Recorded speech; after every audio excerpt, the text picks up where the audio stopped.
GT3 cars are boring, apparently. I hear that all the time. Getting on top of them is super difficult, but once you master them, they're actually pretty rewarding. In fact, they're incredibly rewarding. Ask me, I race them in real life. In this video, I'm going to change the opinion of someone who doesn't even like GT3 cars, yet. And that's none other than Laurence Improved. He's an experienced sim racer, but he hasn't yet gotten on top of GT3s. That changes today. Hey everyone, Coach Dave. We're here with Laurence Improved, and we are going to try and get him in the flow with GT3 cars. He usually drives Formula Fords and Mazda MX-5s. I admit I do the same, but we've been trying to encourage him to get into the GT3s. The GT3s are much more difficult to drive. They require a lot more finesse. You have to be a lot smoother. So we want to see if we can unlock some lap time with him in those cars by tweaking his driving style and also using Delta to go over the data and see which parts of the track he's struggling most with. So Laurence, thank you so much for joining us, man. Thank you for your time as well. This is good fun. This is kind of out of my comfort zone, but I'm really looking forward to it. I'm actually a bit nervous, if I'm honest, because I watch your streams. You're not a bad driver, and it's really hard to find time with drivers who have a lot of experience in these games. So I face a lot of variables in my sim racing journey because I review different hardware. So I have different hardware on my rig every week, which is one big thing. I race 3 or 4 different sims, so I'm constantly swapping between those. And then within those sims, you've got different cars as well. So they're usually my excuses, but I actually think they kind of make you better at getting up to speed with various cars and stuff. Yeah. So hopefully we'll be able to put that to the test today. All right, I'll make you do 3 laps around the track, and then we'll start to dive into the data to see areas where we can improve. So while you're driving, I can say, like, one of the things I preach is your outlap should be around 70 to 80% of your regular, like, consistent pace. And the reason it's around 70 to 80% is just so that you can get used to your reference points again, be a bit more disciplined. Like, it's impossible to break the lap record on your outlap because you're coming straight out of the pits. Yeah, I find that if you overdo it on the outlap, it affects your laps afterwards as well. Big time, yeah. All right, first flying lap. Alrighty. No pressure, by the way. This is just... These are like sighting laps, reference laps. During the warm-up, you can make as many mistakes as you want. Because oftentimes, when you're driving and you know someone's watching you, your shoulders will tighten up and it's just natural to be a little bit tense. Even for me. I'm acutely aware that no matter how good my lap is here, even if I smash my PB, it's nowhere near what you and the coaches are doing, because I do use Delta to have a look at the telemetry and compare. Overall though, you are very smooth. I mean, you've put a lot of laps into iRacing, and the most important element to iRacing is being absolutely silky smooth, even more so than real life. And if I try and apply this smoothness to real life, I can't extract the lap time. But if you watch a pole position lap of Max Verstappen, he has almost certainly been able to transfer iRacing techniques into real life. But the track does seem a little bit slower than what I've been practicing. Maybe it's just me being slower. No, it's probably... I mean, when I set up the server, I was hoping to get it right. But as I'm missing an apex. That's fine, because part of the coaching is adaptability, and where reference points come into use is when the track, for example, is not fully rubbered in. Key observation is the reason that you're carrying too much speed is that you release the brake too quickly. That's my suspicion, but we'll confirm that. We'll be able to confirm that in the data. So the first thing we've got to do is look for overall trends in your driving with the data. Okay, at all of the apexes, we're losing time. The delta goes up at each apex. Okay, or let's rather be more specific. It's all around the corner entry. So that means that we need to work on our braking technique. So you'll see here, you go up into the ABS at 100%, you come off, and you're modulating the brake like you would in Formula Fords and so on, and Mazdas as well. But we actually have to be more progressive. So you see here, the lap by the Pro is extremely smooth and consistent, and his release as well is also much more consistent. You have an extra stab on the brake here. Unfortunately for your coach, the hardest thing to work on is braking. when coaching someone. Overall, your technique is actually very good, and for most people, they dream of brake shapes like you have here. Oh, wow, okay. So yeah, in order for us to try and carry more speed, we have to sort out the entry. The entry determines everything. It's like I always tell people, you can only control where you brake and where you turn. Everything else is a direct result of those two inputs. Yeah, I completely agree, because I often describe GT3, and as we discussed off camera, GT3 wouldn't be my go-to. It's a little bit, I call it point and shoot. It's a little bit like you there's so much memory involved in how you enter the corner. It's not as reactive as a lot of others. So that is definitely something that I struggle with, and that's one of the reasons that I want to get good at that, because I think when you get better at that, it's easier to love the discipline and respect what's happening in it. Another quick thing I've realized in the data that I want to point out is on the exit of every corner, I don't know if you can see this, on the steering trace, you have oversteer. So there's oversteer here, small amount there, and this indicates to me that you're not straight, the car is not fully straight yet before you're getting to full throttle.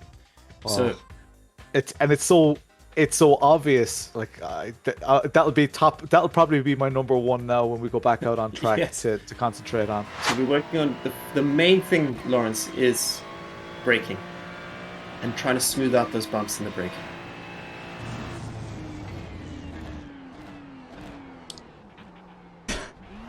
Try not to undercommit to the brakes as well. Yes, exactly. That's especially in iRacing, it's so hard to get right.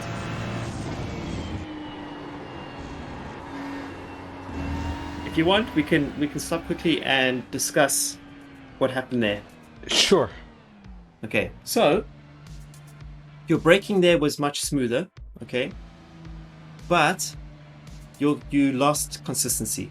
And the reason why you lost consistency is you weren't using your reference points consistently.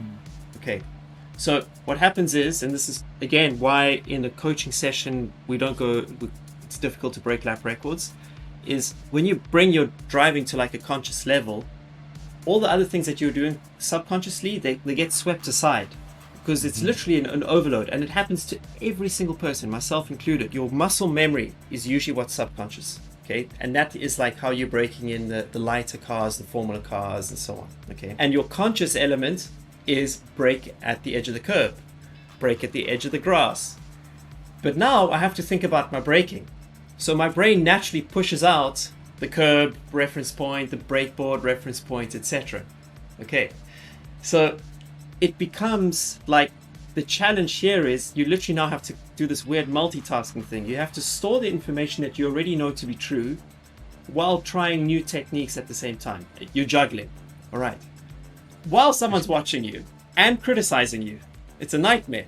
That could not have been any more accurate. Like that is exactly what's going on in my head. Okay, I have 3 rules, ladies and gentlemen. Rule number 1, look far ahead. Okay, Laurence already does that. There's no problem there.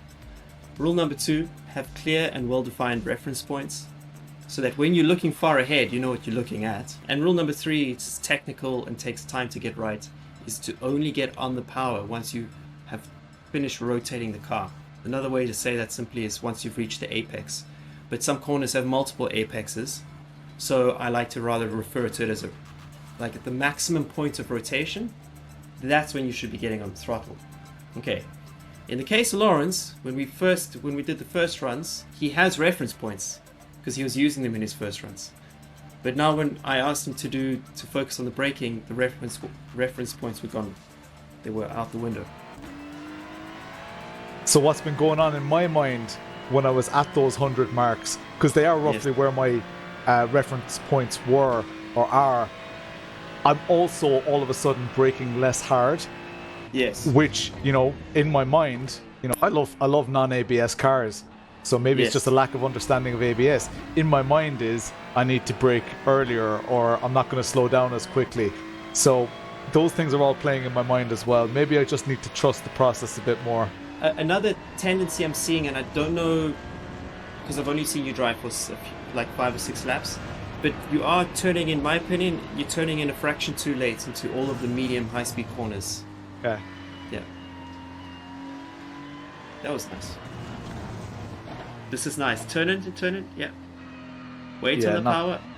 Be a bit more patient on throttle. Just a bit more patient. Woo. That was almost very good there. Yeah. Track limits just keep getting me. All right. Okay. Get to relax a little bit. Definitely gripping the steering wheel quite a lot. Okay, the best way to relax is to look far ahead.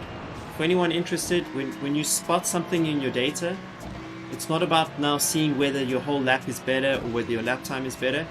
You just want to go back into the data and focus on the area, the input where you had problems.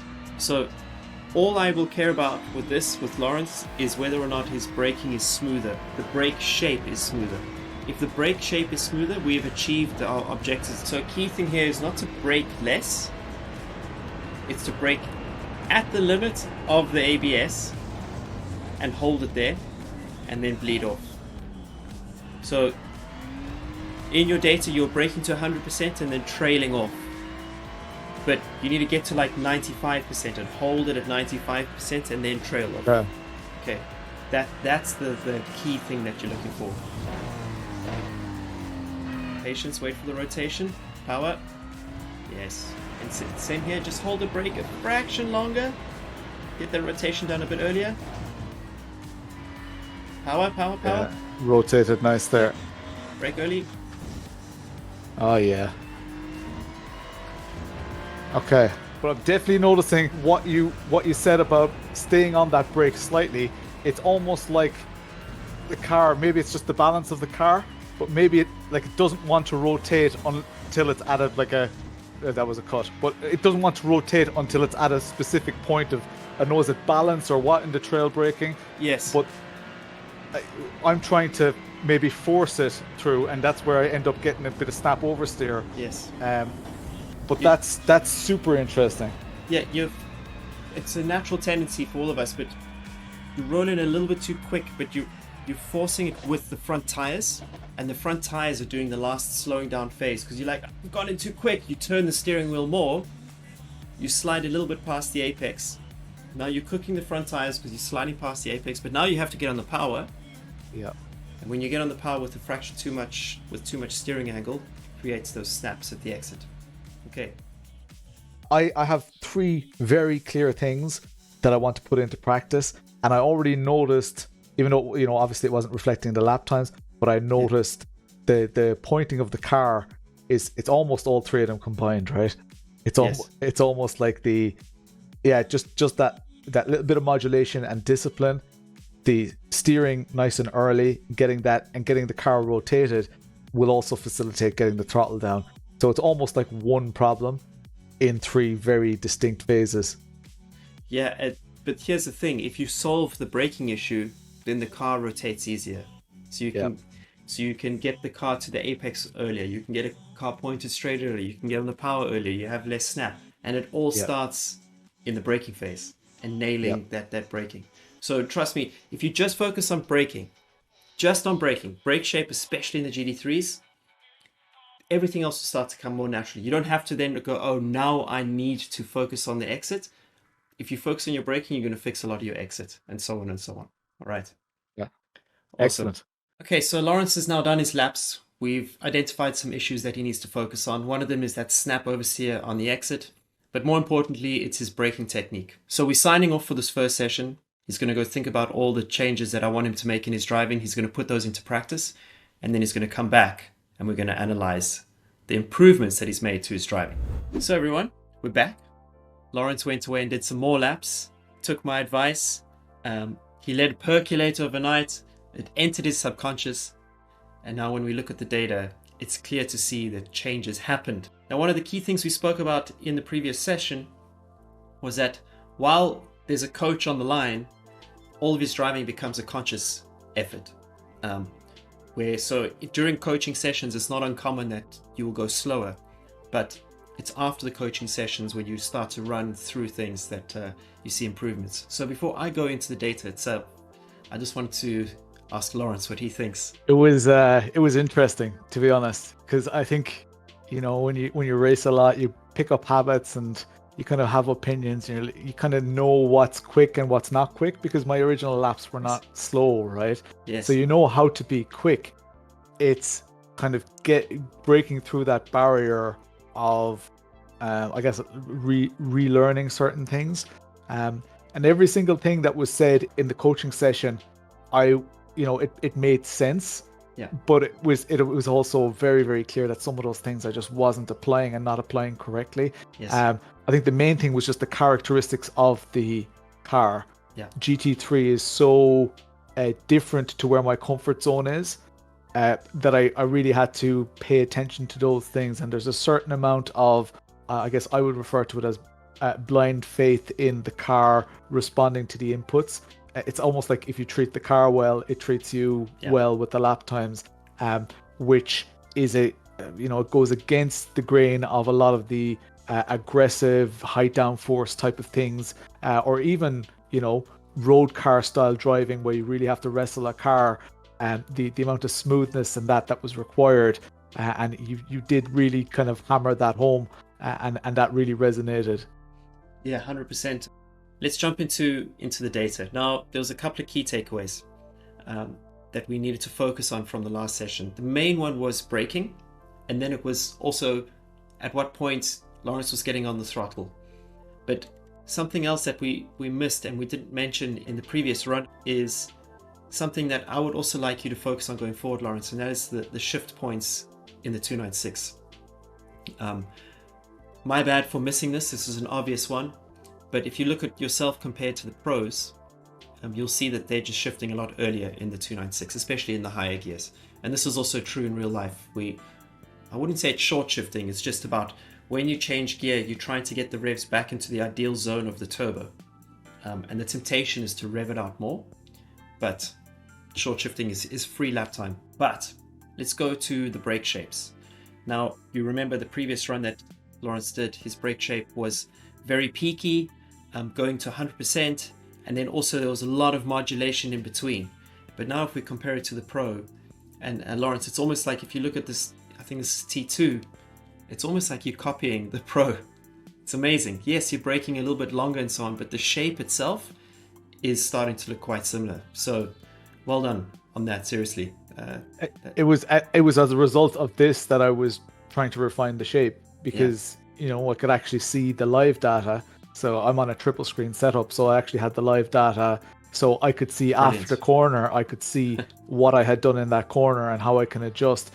So live in the sessions, I was able to use the telemetry as well. Very good. And for those of you who are looking like, yeah, but did he go faster or didn't he? That's not the main thing. Look how much more consistent Laurence was around the track. 30.0, 30.2, 30.4, 30.6, 30.3, 30.5. Each lap was actually quicker than the previous laps he'd done, but more so very consistent. And his best lap was only 3.5 tenths off the Pro, which is phenomenal. And what I want to do now is I want to go to a new interface. The benefit of this update, or this we're analyzing this lap later in the week, and we launched a new update to Delta, which allows us to look at the racing lines and just give us a different overview of Laurence's driving compared to the Pro. The key thing here is just an earlier apex for the Pro, and I'm gonna guess if we compare the point at which they get to maximum throttle, so 100% throttle, is probably going to be a little bit earlier than you, Laurence. So let's just take a look here. This triangle in the interface identifies 100% throttle. That's when you got to 100% throttle, which is pretty cool. And you'll see here it's a couple of meters earlier, where the Pro is on the throttle a little bit sooner than you. That's cool. Which is just going to make a slight difference heading down the straight, but you carry that deficit from here all the way to the next corner. Braking into turn 3, in real life we call it turn 4, but anyway, turn 3, beautiful line, almost apexing at exactly the same point as the Pro. But let's see when he gets on the power compared to where you get on the power. Okay, it's very subtle, it's just the rendering of the racing line, but you guys almost get on the power at the same time. We're talking almost nothing between you. He uses slightly more track on the exit, does he? He uses a little bit more track on the exit, And also his line opens up a little bit sooner as well. Yeah. This is a really good lap, honestly. And what's cool is that it was done in the middle of, it was done in a regular stint, Laurence. Yeah. This is mega. Okay. So, spoiler alert, I Yeah. have gotten into the 29s. Woo! And so I haven't sent you that data. That was kind of, more practice session and stuff. Yes. But yeah, I'm really feeling good with it. The key thing here, all the time that you lost was on corner exit. So if you open Delta and you look again, it's always on corner exit that you're losing this time. And that's down to car positioning at the apex. Green at the apex, lose a bit of time down the straight. Green. Okay. Lose the time down the straight. Yeah. Here, we lose the most time just in general. But look, we're still green, coasting towards the apex. And to be fair, we lose a bit here. All right. And also in this sector here. This is the first time you make time on the exit. You claw back some time here. But again here, probably going to gain time on the entry, lose time on the exit. All right. Yep. Now, in no other car like type is the concept of slow in, fast out more relevant than a GT car. Yeah. And just to give you an idea, like, you're not the only one who's like struggles with that adaptation. It took me years because I went from karting. I just did karting. Then I did like 10 years of no racing. And then I came back to racing in my 30s. And in karting, it's all about carry as much speed through the corner as you can. Carry speed, which is like the Formula cars. Formula 3 and iRacing, really fun. You carry a lot of speed. Formula 4s as well. But in a GT car, stop, get it turned and go. It took me years. It took me years to master that technique. So don't worry, you're not alone on that one. Awesome. Laurence, what a pleasure. Thank you so much. First of all, for the patience to go through the session with me, then going to put in the laps, coming back to do analysis afterwards. This has been awesome, man. I'm absolutely thrilled. You think, again, I've been racing for 25 years. I've been driving with force feedback for 25 years on a pretty much, weekly basis, even throughout college and all that. And, the concept of teaching an old dog new tricks, like it's nice to be able to break through that comfort zone, that barrier. And I guess having the tools to actually analyze the data, because you can't argue with data. If one of your friends says, oh, you just need more commitment in that corner, yeah, but what does that mean? What does that look like? How do you shape that? And show me your lap. That's the thing, right? How good are you at this? Yes. And when you can analyze what a pro does, someone who really lives and breathes this stuff, and try to mimic that, it gives you a new respect for what happens in real racing, because this type of telemetry is making its way closer and closer to grassroots racing because of the tools that are available and the technology, the pricing and all that. The fact that we have it in sim racing, and the fact that we're, I guess, paving the way in sim racing as well, because there are so many more people doing it, and the software has such a big impact, is very, very exciting. And to actually see improvement within a short period of time, that's cool. Like for me, it was, you're thanking me for my time, but I'm so appreciative for your time and the tools that are available here, because it's a huge pleasure. It opened my eyes a little bit, to be honest. Awesome. Laurence, thank you so much. Everybody, if you want to get some coaching, if you want to use Delta, it's all available on our website. Don't forget to check out Laurence's streams. Thank you so much, Laurence. Everybody, thank you very much for watching. Until the next one, catch you around the next lap. Peace.